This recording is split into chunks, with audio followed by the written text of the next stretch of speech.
Hi everyone and welcome back. It's been quite a while since I've sat down and sort of talked to you about my monthly makes. I did try and record this video last week, but some of my files got corrupted and it was just a bit of a nightmare. So I finally managed to sit down and get this ready for you because I have finished the most exciting and epic of projects. If you follow me over on Instagram, you will have seen that I have recently completed my Dagmar Sweater by Petite knit. Now this huge project was a real kind of labour of love. It took me months, but I'm so happy with the finished result. All of those cables and all of those hours sort of sitting and working through the complicated charts, they were all worth it. Because here it finally is. Now, giving you a quick look of this finished sweater, I will say that, I kind of say this all the time, but this is one of my new all-time favourites. I think when you put so much effort into making a jumper like this, it's hard not to instantly love it when it's finished. Of course, I have had a few sort of projects that haven't turned out exactly how I wanted, but this is not one of them.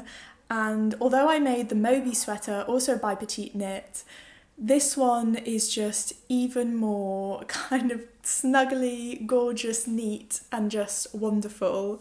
I knit this up in the Hjelholts yarn, the Handvaerksgarn, which is a 100% wool mix, so there's no mohair at all in this project, which I'm also really happy about, to be honest.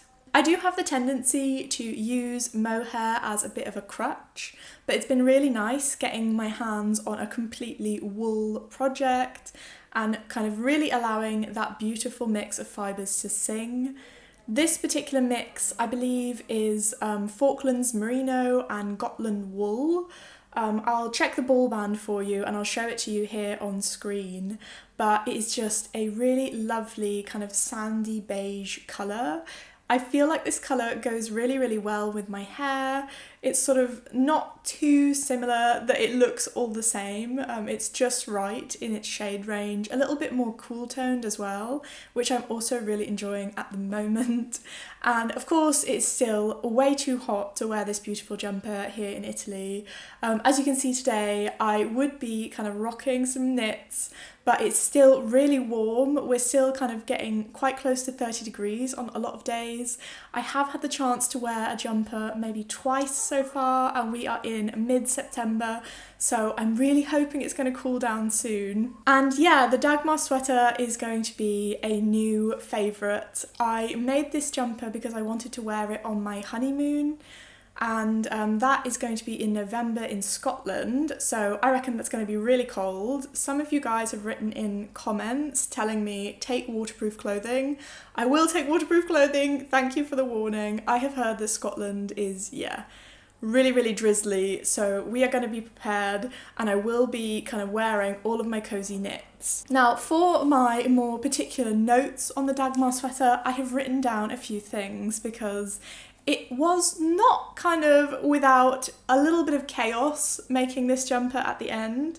So for the most part, I followed all of the instructions in the pattern. I did shorten my neck ribbing a tiny bit by about 1 centimetre just because I was feeling like it was quite high up.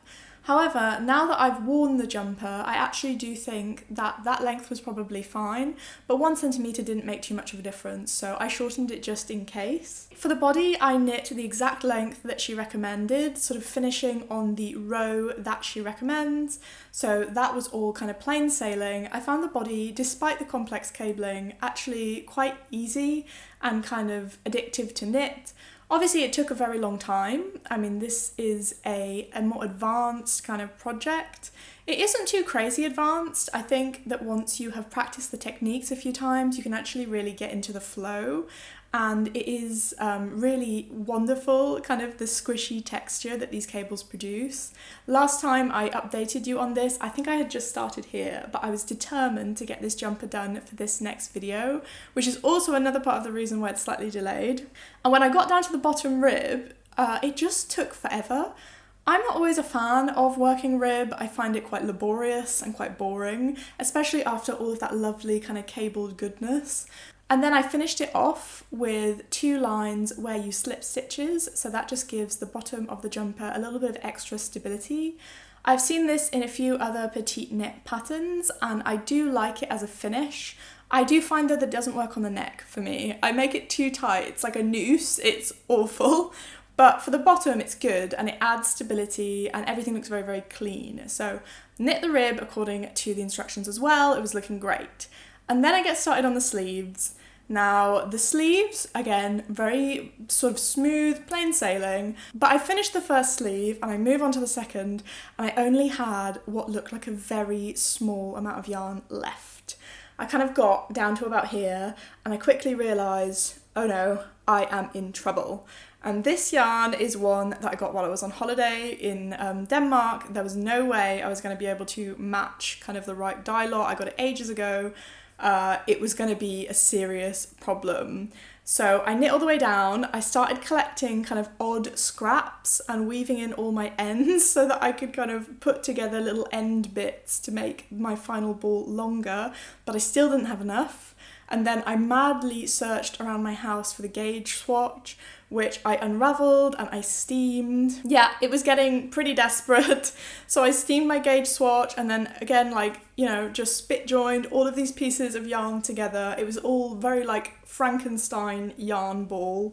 But I had like almost the right amount. I was just a little bit short on the ribbing, so unfortunately I had to go back to the first sleeve and I ripped back about 2 centimeters, and then that gave me enough to finish this one.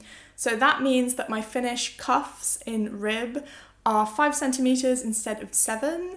But if you look at the cutaway here, I don't think that that's a problem. I don't feel like it's something that anybody would necessarily notice when they look at the finished object. It's just, I clearly didn't kind of think of the right quantity of yarn that I needed. When I purchased this yarn, I didn't actually have this jumper in mind. It wasn't released yet. And I just didn't have the right quantity. I really, really didn't. And another thing that I have to note, considering the yarn quantity issue, is that mine actually turned out quite a bit smaller than anticipated. So I think my overall kind of circumference is about 8 centimeters smaller than I initially expected it would be, which really did surprise me considering I always gauge swatch. I really like gauge swatching actually because it gives me an idea of the fabric. But yeah, it just didn't seem to have the right gauge all the way throughout. Now you're going to be thinking, why didn't you check your gauge midway through this massive project? And honestly, I'm just not really in the habit of kind of checking it and measuring all the time. I should get in the habit of doing that, I guess. But lucky for me, this sweater is extremely oversized. So even though it was a whole 8 centimeters smaller than the anticipated kind of finished size, it was actually okay. And it actually looks like it fits me pretty well. And I don't know, maybe the fact that it's a little bit smaller than I anticipated makes it look like it fits me really well. I wonder with the extra kind of 8 centimeters if it wouldn't look too oversized in places. So I'm not dissatisfied with it, but it was an unexpected shock at the end when I actually did all of my measurements. Of course, after blocking, those are the measurements. I had also anticipated that the blocking process was going to relax this a lot more than it did. Because it's 100% wool and there is some merino in it, I find that that is sort of the type of fibre that tends to stretch out a bit more. But this one really didn't. I don't think that I gained much sort of length or width at all. Everything became a little bit flatter, so everything looks smoother and maybe that expanded it out a little bit. But yeah, not the big transformation that I was expecting from the blocking process. And the yarn chicken experience with that ball of wool has to be the most worried I've ever been about not having enough yarn to actually finish a project. It really would have been a nightmare, so I'm so happy that I managed to kind of scrape together all of those little pieces because this is really lovely despite the challenges, and it is a more challenging project.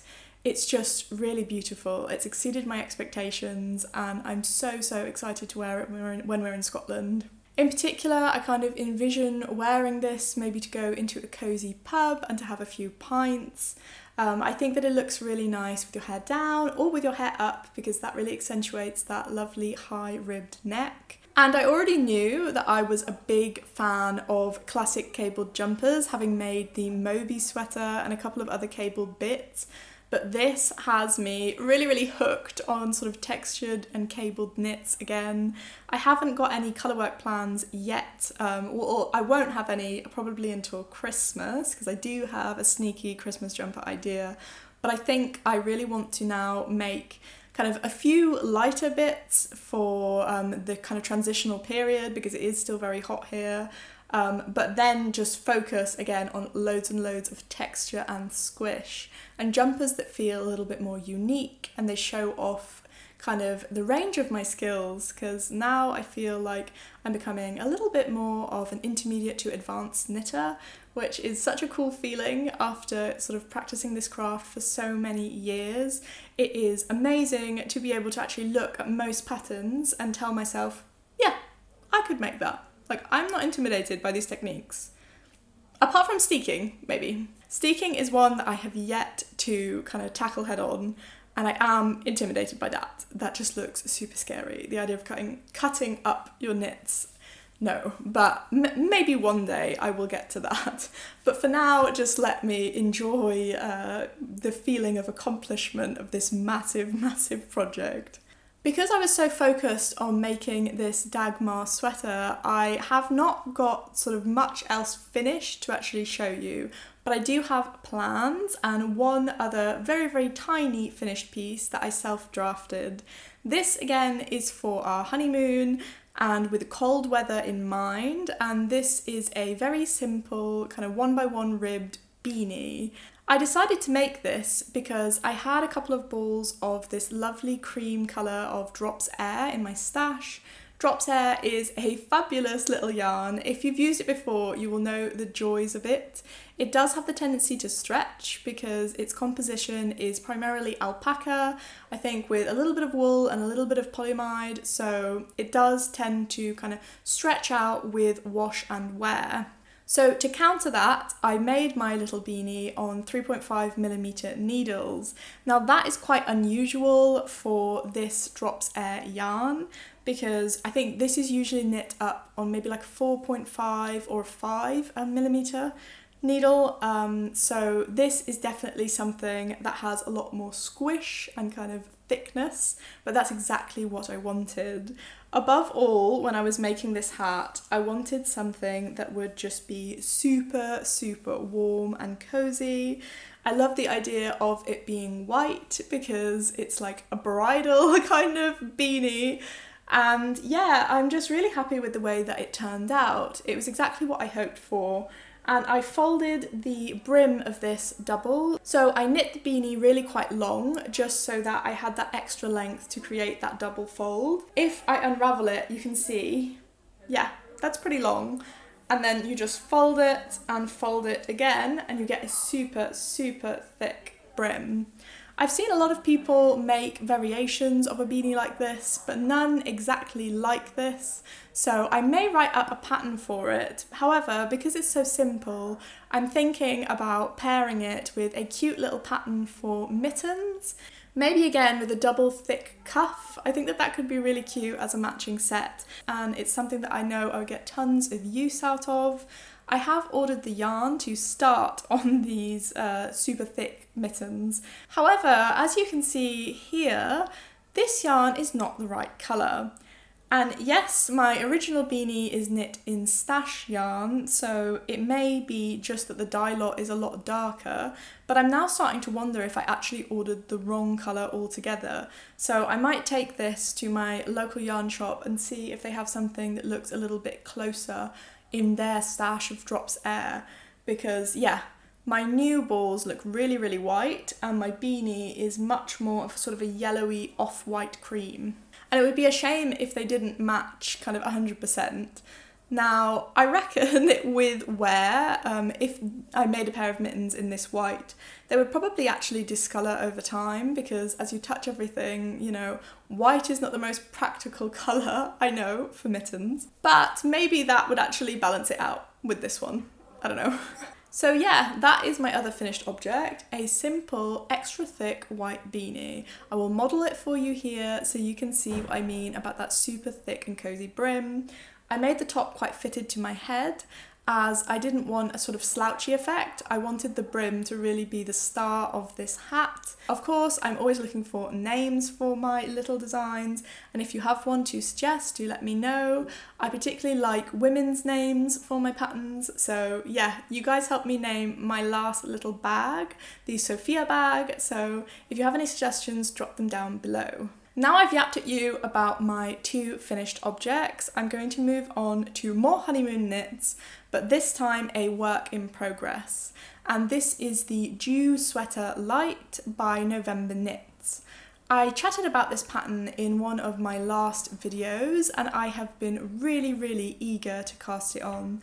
I've seen versions of it that just looked absolutely stunning. It's a pattern that I think has picked up in popularity quite recently, because I remember seeing this pattern on the November Knits Ravelry page sort of years ago, and I can't say I thought that much about it. I think her original one was in white, and I don't know, it just didn't look how this green one that is on her Ravelry now looks. So that shows you the power of changing the little thumbnail on Ravelry. It really does make a difference. But yeah, I have seen a lot of versions of this that I've been a huge fan of. I've seen quite a few people making it on social media and it always looks really good. So I'm hoping that mine will be the perfect kind of autumnal mohair extravaganza to wear when it's a little bit warmer here and I haven't got into my full-on sort of wintry knits. And the story of the beginning of this jumper is another one that is linked to me stash busting. I haven't bought any new yarn that hasn't been yarn that would use up something in my stash. So with the hat, I bought extra yarn to make the matching mittens. And with this, I needed a little bit more yarn because I had 4 balls of this Knitting for Olive mohair yarn in dark cognac. Now, this is a really gorgeous, very kind of warm toned, but like not super dark brown. And although I really like this colour, when I knit a swatch of this, I believe last summer, I noticed that it looked awfully similar to the colour of my hair, and I really just didn't want to make a jumper that looked like I was wearing a hair jumper. So I thought, all right, I either have to go lighter or I have to go darker. And I managed to nab on the website of my favourite kind of online yarn shop here in Italy, a few balls of Knitting for Olive mohair in chocolate. And this chocolate is very similar to the colour of my t-shirt now. So funnily enough, this project is basically a mixture of these 2 colours. And it's just a really good combination. I'm much happier with the overall shade of this Dew Sweater now, and as soon as I swatched it up I could really see the difference between holding 2 strands of the dark cognac and 1 strand of chocolate and dark cognac. That's also, I guess, one of the beautiful things about making a jumper with 2 strands of mohair is you can kind of mix and match and customise the exact shade of your yarn by holding 2 different colours together. And it all sort of meshes together and blends really well, especially if the colours aren't that far apart. But you will see in this little bit of the yoke that I've made so far that it does have a bit more depth than if I had just held 2 strands of the dark cognac or the chocolate. It actually has a slightly mottled effect that I think is really nice and kind of interesting for this sort of all over fuzzy jumper. I only started making this a few days ago, kind of after I officially finished my Dagmar sweater, but I have got really far into it already. It's an absolute breeze to make, especially in comparison to all of that cabling. So I anticipate getting this done really quite quickly, also because I'm on a huge brown kick at the moment. In the last few weeks, I've introduced several brown items to my wardrobe and I show no signs of stopping anytime soon. So anytime I walk into a shop or I walk past a window display in town, I'm like, oh my goodness, shades of brown. My boyfriend, well, my fiance, is starting to be like, yeah, okay, stop buying brown clothes. Everything you wear is going to be brown. But I cannot be stopped. And I feel like this year is going to be the year of everything being shades of brown. I hope that doesn't get too boring for you guys. I will try and mix in other colours too. And speaking of other colours, I am also about to cast on the Maggie cardigan by Petite Knit again. And this is going to be in this gorgeous shade of charcoal soul yarn by a yarn brand from Norway that I find very, very difficult to pronounce. So I'm just going to kind of put a picture of the ball band up here on screen, as I feel like, yeah, me pronouncing these words is not going to be good. But this soul yarn is another holiday edition. I got this one when we were in Oslo. We had a really great trip. And I have been really wanting to kind of go through all of this stash yarn that I have, as I have so many special sort of sweater quantities waiting to be made into something. This is the perfect chance. I'm on a sort of semi-no buy. So yes, we're diving into the Maggie cardigan by Petite Knit. You can see from the swatch here that this yarn does have a lot of character. It almost has a slightly tweedy look to it, with flecks of lighter grey against that almost black charcoal grey. It's really, really beautiful, and I think that the colour is going to suit me really, really well. The sole is a sport weight yarn, so it should be the perfect replacement for the Cardiff cashmere that she uses in her original version. I do really love the Cardiff cashmere, but I wanted to make this in grey, and I had this yarn, and I'm on a real, as I mentioned earlier, like 100% wool kick at the moment. I find that some of the store-bought items that I wear the most and that have worn really, really well are just 100% wool. So I am looking to kind of branch out, try different types of wool as well. So maybe when we go to Edinburgh, I'll try and pick up sort of specific breeds of sheep and maybe kind of compare and contrast. I think that could be really cool. I'm not really that type of knitter yet. I know some people really love to nerd out about the particular sort of sheep, and I would like to develop that side of my knitting kind of persona, I think. I want to be a sheep nerd, guys. Tell me where to start, give me any tips. I want to get into it. I know when we were living back in England that blue-faced Leicester was a big one. But other than that, I really don't know that much about sheep and the sort of wool characteristics. So I think that that could be really cool to learn more about. And yes, the Maggie cardigan I think will really suit this dark charcoal grey. It will be something that will be sort of very easy to chuck over the top of a t-shirt, and just a really good layering piece for the in-between months. Depending on the quantity that I have left when I have made the body, I will decide if I want to go the sort of shorter sleeves, or if I want to go maybe down to here, or if I want to do a full sleeve. I haven't completely decided.